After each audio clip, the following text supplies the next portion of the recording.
Hi trainees and welcome back to the channel. I hope you guys are doing super well and studying properly for your exams. I am your brainy mentor and today we will be doing a very easy chapter that is human capital formation in India. ये मतलब अगर आप book में देखो अपनी TR Jain VK और ये थोड़ा लेंथी चैप्टर लगेगा आपको according to the book, but इसमें इतना डिटेल आपको करने की कुछ ज़रूरत नहीं है. जितना मैं करवाऊंगी बस उतना करोगे, you will get easily pass के आप फुल मार्क्स ला सकते हो जितना मैं करवाऊंगी. ठीक है, so we will be starting with the topic with our notes only. Let's start. So human capital formation in India. सबसे पहले हम देखेंगे ह्यूमन कैपिटल का मतलब क्या होता है, देन ह्यूमन कैपिटल फॉर्मेशन का मतलब क्या होता है, ह्यूमन रिसोर्सेज का मतलब, ह्यूमन डेवलपमेंट का मतलब. ये सभी मीनिंग्स हम समझेंगे, फिर ही तुम्हें चैप्टर का बेस समझ में आएगा, है ना. सबसे पहले आता है ह्यूमन रिसोर्स. ह्यूमन रिसोर्स क्या होता है? रिसोर्सेज आपको पता है, कोई भी ऐसी चीज़ जो हमारे हेल्प आती है, जिससे हमारे मतलब काम इजी होता है, वॉट एवर. ठीक है, human resource refers to abilities में क्या आता है, skills and expertise of human beings to contribute to the process of value addition in the country. Value addition क्या होता है? इकोनॉमी बढ़ाने की प्रोसेस में जो भी ह्यूमंस की एबिलिटीज काम आती है या फिर जो भी टैलेंट्स काम आते हैं उसको हम बोलते हैं ह्यूमन रिसोर्स. ठीक है, अब आगे आता है ह्यूमन कैपिटल. ह्यूमन कैपिटल क्या होता है? It refers to the stock of skill and expertise of a nation at a point of time. एक पॉइंट पे हमारी कंट्री में कितनी स्किल और कितना एक्सपर्टाइज है, मतलब कितनी एबिलिटीज हैं at a point of time, that is called human capital. So ये स्टॉक है ना, stock of skill and expertise है, that is why this is a stock concept. ये जो भी ऐसा होता है स्टॉक कॉन्सेप्ट, फ्लो कॉन्सेप्ट, ये आपको याद रखना कि फ्लो है कि स्टॉक है. ठीक है, then next we have human capital formation, जो कि हमारा टॉपिक है मेन. सो क्या बोला गया? Human capital formation is the process of adding to the stock of human capital. Human capital का जो हमारा स्टॉक है, स्किल्स और एक्सपर्टाइज का जो स्टॉक है, वो जब बढ़ता है, मतलब ऐड हो रही है उनमें और चीजें, तो उसको क्या बोलते हैं? Human capital formation. And this is a flow concept, क्योंकि हम क्या कर रहे हैं, ह्यूमन कैपिटल में और चीजें ऐड कर रहे हैं, और एक्टिविटीज और स्किल्स ऐड कर रहे हैं, उसको हम बोलते हैं human capital formation. So it is a flow concept. ठीक है, अब आगे हमारे पास दो टर्म्स और आती है, फिजिकल कैपिटल, ह्यूमन डेवलपमेंट. सबसे पहले फिजिकल कैपिटल क्या होता है? Physical capital includes all those inputs which are required for further production like plant and machinery, machines, raw material, etc. कुछ ऐसे inputs like inputs होते हैं ना, we are using land, labor, entrepreneur, everything. जो ज़्यादा आगे की प्रोडक्शन के लिए काम आते हैं उनको हम बोलते हैं physical capital. That which physical मतलब जो हम टच कर सकते हैं, तो क्या क्या है? Plant, machinery, machines, raw materials etcetera, ये सब हम टच कर सकते हैं, दैट इज फिजिकल कैपिटल. ठीक है, आगे भी have human development. Human development क्या होता है? Is an index. इंडेक्स क्या होती है? चीज मतलब मेजर करने के लिए इंडेक्स होती है. Index of human welfare irrespective of its contribution in the process of value addition. Human का कितना वेलफेयर होता है उसको मेजर करने के लिए क्या होती है? Human development. कोई ज़रूरी नहीं है वैल्यू एडिशन हो रही है मतलब इकोनॉमी बढ़ रही है कि नहीं बढ़ रही है, उसका कोई ज़रूरी नहीं है. क्या होना चाहिए? ह्यूमन वेलफेयर को मेजर करने के लिए होती है the human development. Clear? Now we have sources of human capital या फिर determinants of human capital. Human capital जो हमने बताया था, जो स्टॉक होता है एक्सपर्टाइज वगैरह का, स्किल्स वगैरह का, वो कहाँ से आता है? सबसे पहले तो एजुकेशन से आएगा एज ऑलवेज, है ना. सबसे पहले एक्सपेंडिचर ऑन एजुकेशन. देखो ह्यूमन कैपिटल कहाँ से आएगा? अगर हम एजुकेशन पे खर्चा करेंगे, क्योंकि हमें पता कि मॉनेटरी बेनिफिट्स ऑफ एजुकेशन, मतलब एजुकेशन से जो पैसा आता है वो ज़्यादा है as compare to the cost of education. पढ़ाने में इतना मतलब अगर आप फीस दे रहे हो वो इतनी नहीं होती, बट आपको जो बेनिफिट मिलता है वो ज़्यादा है. ठीक है, नेक्स्ट आता है हमारा एक्सपेंडिचर ऑन हेल्थ. ठीक है, expenditure on health makes a more and more efficient and productive. मतलब कि अगर आप हेल्थ पे एक्सपेंडिचर करोगे, यहाँ पर आएगा मेक्स अ पर्सन. अगर आप हेल्थ पे एक्सपेंडिचर करोगे तभी तो इंसान फिट रहेगा ना, then he can be more efficient, more productive, वो अच्छे से काम करेगा. इसलिए हेल्थ पे फोकस करना is very important. And a healthy person contributes more to the GDP of a nation than a sick person. Obviously healthy person होगा वो ज़्यादा काम करेगा, देश की जीडीपी में ज़्यादा हेल्प करेगा ग्रो कराने में. एंड अ सिक पर्सन वो इतनी हेल्प नहीं करेगा, ऑब्वियसली बीमार रहेगा, क्या ही कर लेगा वो, है ना. इसीलिए खुद भी अच्छा खाओ मतलब देश की जीडीपी में भी हेल्प करो, फायदा ही फायदा. ठीक है, next next we have on the job trainings. कुछ ऐसी ट्रेनिंग्स होती हैं जब आप जॉब में चले जाते हो ना, किसी जॉब में आप हो जाते हो सिलेक्ट, तब आपको ट्रेनिंग्स दी जाती है, इनको बोलते हैं on the job training. So it enables workers to raise their level of efficiency and productivity. अब ऑब्वियसली अगर आपको जॉब पे ट्रेनिंग मिल रही है तो आपको क्या पैसा भी मिल रहा है एंड ट्रेनिंग भी अच्छे से मिल रही है। So on the job training can take different forms, अलग अलग टाइप्स की हो सकती है। एक होगी वर्कर्स में be trained in firms under the supervision of a skilled worker. मतलब कि वर्कर्स को एक मतलब फर्म होगी जहाँ पर वो काम कर रहे होंगे, एक इंडस्ट्री वगैरह, वहाँ पर ही उनको ट्रेनिंग दी जाएगी under the supervision of a skilled person. And दूसरा क्या, वर्कर्स में be sent for some off campus training. मतलब कैंपस के बाहर कोई ट्रेनिंग करने के लिए जाते हैं जिसको बोलते हैं of campus training.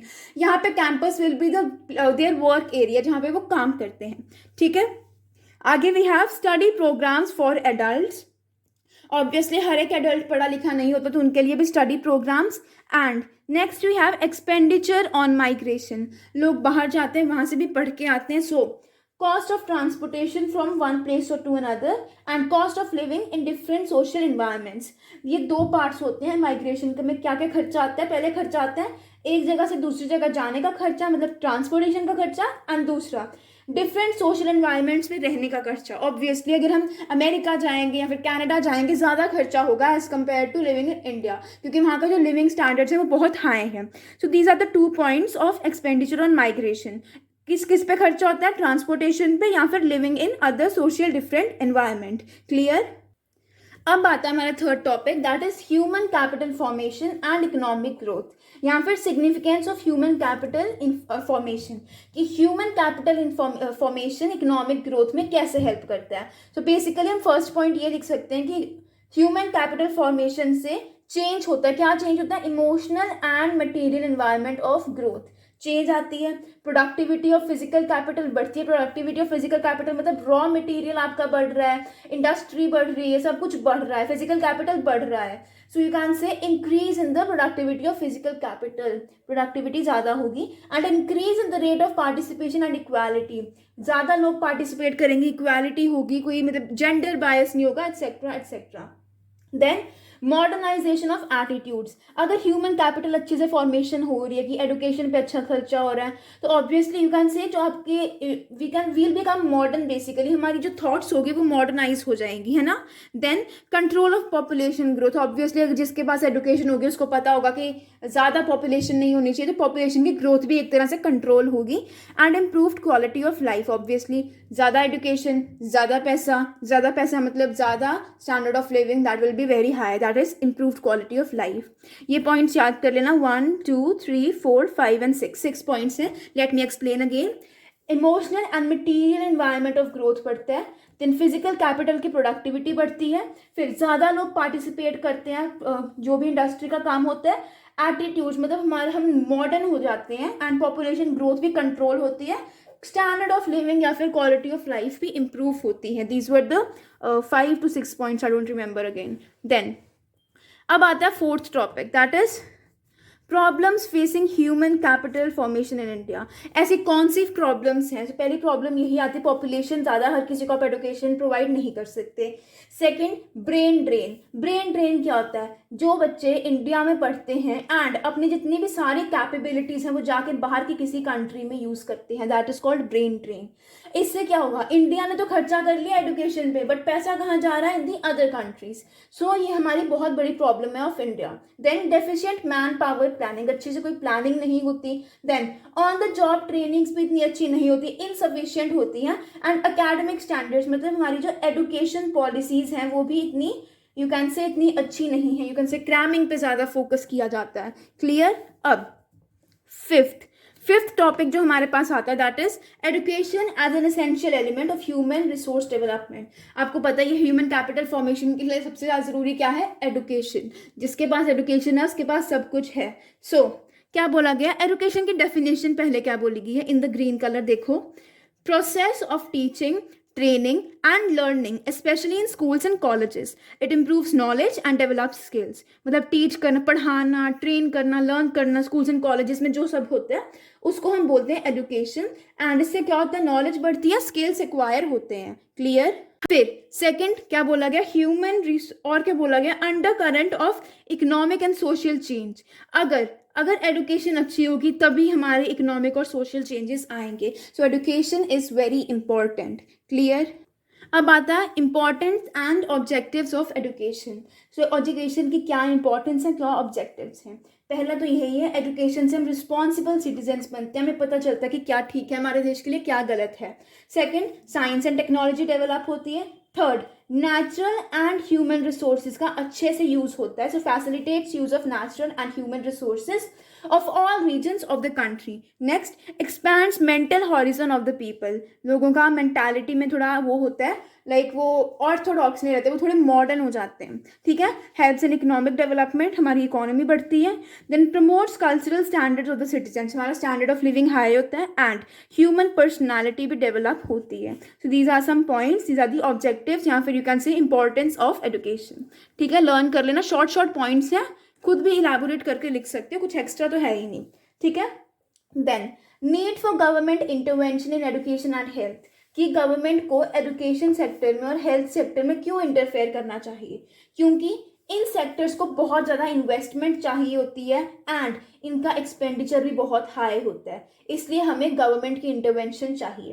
Then second, it is difficult to expect private and investors to invest in health and education. हमें पता है वो सिर्फ पैसा देखते हैं प्राइवेट लोग, वो हेल्थ और एजुकेशन पे इतना फोकस कर ही नहीं सकते, उनको सिर्फ पैसे से मतलब है। ठीक है। And people in a poor country can not afford high price for education and health. अगर आप सब कुछ प्राइवेट भी कर दोगे तो कैसे, लाइक ठीक ही नहीं है, ज़्यादा यू कैन से अफोर्ड ही नहीं कर सकते ना लोग, है ना।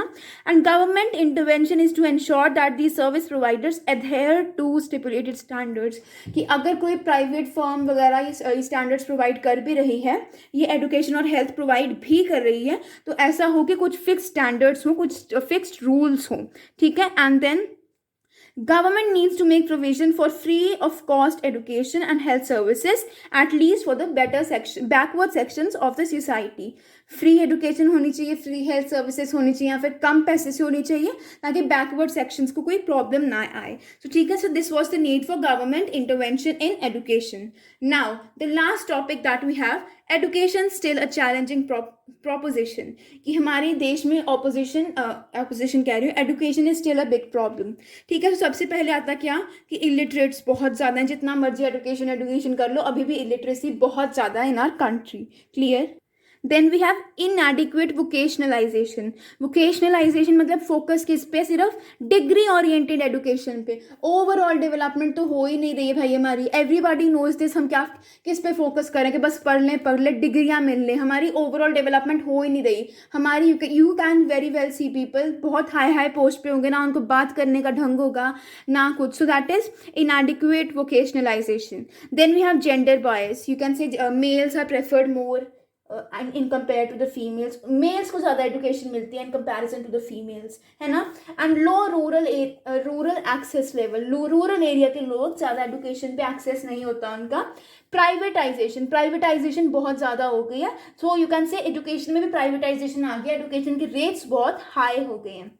And low government expenditure on education, government क्या कर रही है, खर्चा नहीं करती ज़्यादा एजुकेशन पे, बट गवर्नमेंट को क्या करना चाहिए, एजुकेशन पे सबसे ज़्यादा खर्चा करना चाहिए। विद दिस हमारा ये पूरा चैप्टर खत्म होता है। छोटा सा चैप्टर था, जल्दी से वीडियो देखो, लाइक करो, शेयर करो, सब्सक्राइब करो, नोट्स बनाओ, चैप्टर रीड करो, and this chapter will be complete.